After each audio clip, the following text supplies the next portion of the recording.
some happy little place where, you know, someone's feeding you peeled grapes.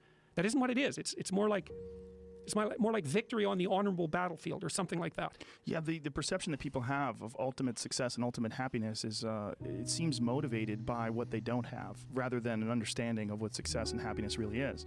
Their idea is that one day I'm going to go and I'm going to be in my golden years and I'm just going to be able to sit around and do nothing and tell everybody to fuck off. You won't be happy at all. Yeah, I talked to one of the people that I was working with who had a vision for retirement. I said, well, what's your vision for retirement? Well, I see myself in a beach, you know, some tropical country drinking margaritas. And I thought, first, that's not a plan. That's a travel poster. It's like, okay, let's walk through this. All right, so you go down to this tropical country and you go sit on the beach and you have a margarita. It's like, okay, well, how many margaritas? Like 10? Okay, so you're gonna do that. What, you're gonna do that for 6 months? You'll be dead. Yeah, well, you'll be this like pathetic, sunburned, like fat. Yeah, unhappy, hungover, cirrhotic. In pain. Yeah, it's like that's your Dehydrated. vision. So how long can you have a margarita on a beach? Like maybe you can do that once every 6 months for like 10 minutes, something like that. It's not a vision. It's true, but when you are working and slaving away, you think about that beach with your feet up, and the waiter comes over. Would you like another margarita, Mr. Peterson? Yeah. Yes, I would. Yeah, absolutely. And you're like, absolutely. all right, but baby. Right, exactly. But it's like this 16-year-old fantasy of paradise. It's like, well, and it just doesn't work out. So, and the thing is that the thing that sustains people through life really is the lifting of a worthwhile burden. It's something like that. Yeah. And it's partly because we're social animals, right? It's like we're evolved to be useful to the people around us because they're much more likely to let us live if we're like that. Yes. So, and it's been very fun especially talking to young men about this. It's like, well, and that's the other thing too, is I think the world is full of darkness, let's say. And we could say each of us have a little bit of light. And if we release that light, if we let it shine properly, Christ, it's too cliched to go on with in some sense, but the world is a lesser place if you do not reveal from within yourself what you have to reveal. And the fact that the world is a lesser place actually turns out not to be trivial. Like if you aren't everything you could be, more people will die, more people will suffer, more evil will be unconstrained, more tyranny will reign, more chaos will remain chaotic and dangerous, all of that. Do you mean this in the sense of like the old proverb of the wings of a butterfly fluttering become a hurricane? It's something similar to that, but it can even be more local. It's like your family is more messed up than it could be if you were less messed up than you are. Right. So if you just got your act together, like 10% more, your family would be 1% better. Right. It's like, well, do it. And that would ripple off into the people that they interact with. Yes, and it ripples fast. Yes. That's the other thing that's so cool is that, like, people think, well, there's 7 billion of us, and each of us is just this separate dust mote, like floating in the cosmos, and what the hell difference does it make what you do anyways? It's like, that is not how we're connected. It's like, you're the center of a network, and you know way more people than this, but let's say typically, you're going to know 1,000 people in your life, well enough to have an impact on them. Okay, and each of those 1,000 people is going to know 1,000 people. So you're 1 step from 1,000,000 and 2 steps from 1,000,000,000. And we are networked, technically. That's how human interactions work. And so when you do something that you shouldn't do, it's worse than you think. And when you do something that you should do, it's better than you think.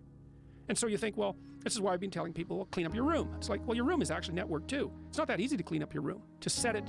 So you want your room to be set up so that when you walk in there, it tells you to be better than you generally are. It's organized, it's got direction, everything's in its place. You try to do that in a chaotic household. You know, I've watched people do this because I had students do these sorts of things as assignments. I'd say, look, pick a small moral goal, clean up your room, and just write down what happens as a consequence. So maybe these are students in a chaotic household. The whole place is a bloody mess. No one's taking any responsibility for anything. And so they decide they're going to start to clean up their room. And then the people in the household notice. Well, the first thing they do is get pissed off. It's like, who do you think you are? Like, you think you're better than us? Like, why do you think this is worthwhile? Who died and made you God? All of that. So just by trying to organize this little part of their life, they immediately run into the people whose actions they're casting in a dim light by trying to improve themselves to some degree. They might have to have like a thorough war in their household to be allowed to do something as simple as keep the room orderly. They find out very rapidly that A, that's way more difficult than it sounds, and B, that the consequences of it are far more far-reaching than people think. So that's quite fun. You know, because maybe part of it is that like everything around you is full of potential. Everything. Maybe more potential than you could ever possibly utilize. And so maybe all you have is this little rat hole of a room in some rundown place in the world. It's like, fix it up. There's more there than you think. See what happens if you fix it up. And you'll fix yourself up simultaneously because you'll have to get disciplined in order to fix up the room. And then you have a fixed up room and you'll be a more fixed up person. It's like, you think that nothing will happen as a consequence of that? It's like all hell will break loose as a consequence of that. It's really worth trying. It is worth trying, and it's a concept that seems alien to people. But if you think about it, it makes sense. Well, people don't take what they have right in front of them seriously enough. It's like the wasting time thing. They don't do the arithmetic. You know, and they also don't understand. They devalue what they have right in front of them. Like another another client I worked with was having a hard time putting his kid to bed at night. And so we did the arithmetic. It's like, well, I'm fighting with my kid for 45 minutes a night trying to get him to go to bed. Okay, so let's analyze that. All right, so what does that mean? Well, it means that both of you end the day upset. That's not so good, because why would you want that? It means that you're spending 45 minutes fighting when you could spend 20 minutes doing something positive, like reading to him, say. It means that you don't get to spend that time with your wife, so she's not very happy with you, plus you're annoyed because you don't see her, plus you blame it on the kid because he's the proximal cause. It's like, that's pretty damn ugly. And then let's do the arithmetic. It's like 7 days a week, 45 minutes a day. Let's call that 5 hours, 20 hours a week, 240 hours in a year. You're spending a month and a half of work weeks fighting with your 4-year-old son. You think you're going to like him? You don't like anyone you spend a month and a half a year fighting with. It's a bad idea.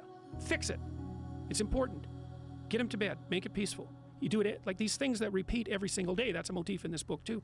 Your life isn't margaritas on a beach in Jamaica. That happens now and then. Those are exceptions.